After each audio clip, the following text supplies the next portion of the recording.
All right, so now I'm gonna start adding color to my eyeball, all right? The one thing that I'm gonna do is I'm just gonna start off making the pupil black, all right? One thing that also happens when you're doing eyeballs, there's usually like a little bit of a highlight. Sometimes, oops, I gotta clean off my white. Sometimes there's even like a little bit of like a white in the pupil of the eye, just to give it that kind of like reflective feel. The thing to know about the white of the eyes is the white of the eyes aren't really white. The white of the eyes always have value to them, but I'm starting off with my white to help me out, just to give me kind of a starting point, and then I can go in with my black, right? Because there's a little bit gray in there, right? So I want to think about the eyeball, and it's basically like a sphere. I may have put too much black in here, but then I can just take the white, right, and go like that. All right, now I'm gonna play with color. So one thing I wanna think about doing is, if I wanna do a skin tone, I can do like a natural skin tone. If the whites of the eyes are looking just kind of dirty, once again, you can scratch. And so instead of adding the black, this is just testing out. So maybe I'll use like a little bit of the blue, right? And then clean my white off. That's gonna be a thing you're perpetually doing. And maybe I add just like a little bit of blue, or maybe I add a little bit of the dark blue to the white of the eye. Or I could decide the white of the eye, since I'm playing with color, it does not actually have to be white.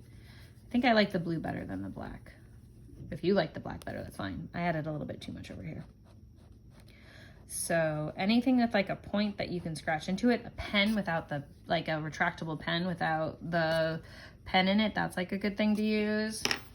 All right, so I'm then gonna get into the iris, and maybe I decided I was gonna decide to do, is this creepy if I do like yellow eyes?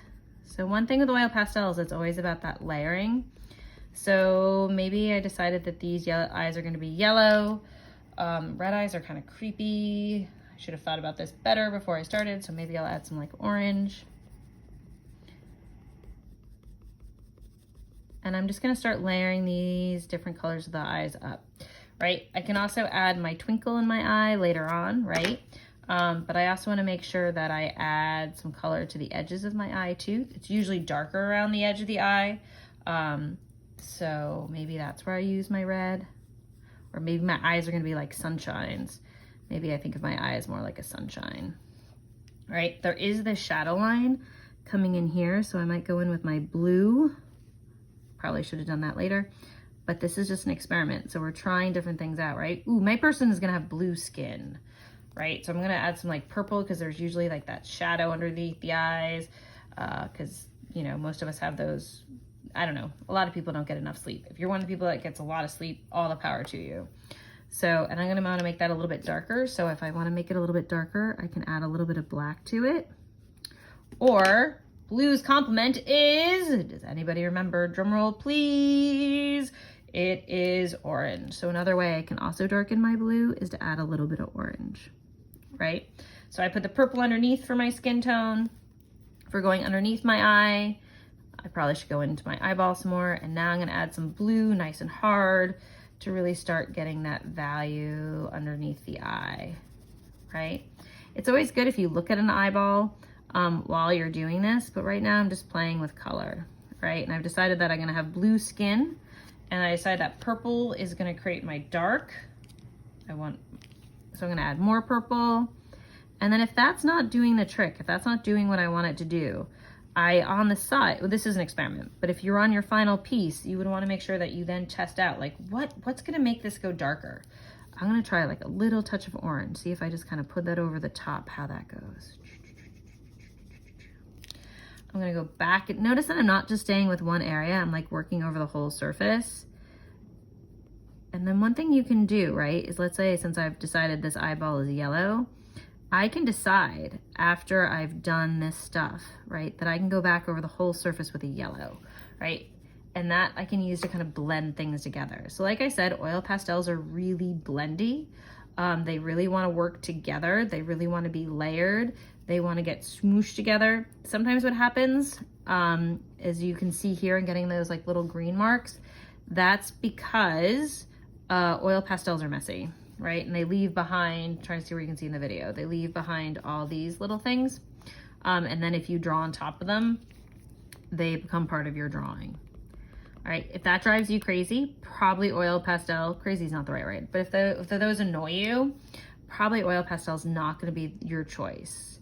The beauty of oil pastel is the boldness of the color, and that kind of like smushy. Some people love the smush, the kind of like they just work together really well, and they all kind of want to be together.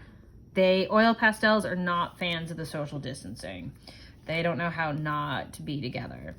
So here, I could also decide that maybe my upper eyelid is going to be a different color. Ooh, maybe I'll do green for my upper eyelid. So I'm going to come in here with some green. This, if you notice, is the yellow green, right? Color has hue, intensity, and value, and it also has temperature.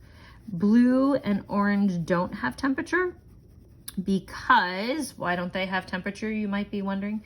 Because when color has temperature, it means it's either warm or it's cool. I'm gonna add some yellow into my here to make it brighter over on this edge, or where I wanna make it brighter, right in there. I can see my pencil line, but I'm not gonna worry about that right now. So temperature, color and temperature. So what happens is when you think about your color wheel, right? Blue is a cool color, and next to blue is two other cool colors, and next to orange is two other warm colors. So green becomes warmer, right, as you add yellow. Green becomes cooler as you use blue. If you add purple or green to blue, it still stays cool. So that's why orange and blue don't have temperature. Some people like to pretend they have temperature. I like to pretend that it has temperature. Because to me, purple to me seems warmer and green seems cooler, but that's just a personal choice. That's actually not based in any sort of reality. So more about that later, but if you notice, I've now done my eyeball, right? I've started playing with the skin, right? And I could take this out some more if I wanted to, but it's up to you. I just want you to practice making an eyeball with an upper eyelid and a lower eyelid. And if you really get into it, like, go for it. Like, build up the face from there. And this will help prepare you for your next, for your final version, right? And notice the more you blend colors together, the more you can get highlights. So I can even take this in here. Then if I really want to push it, I can find my white again and add my white, and that'll help create the highlight. Yellow and white help create highlights. Purple and blues help create shadows.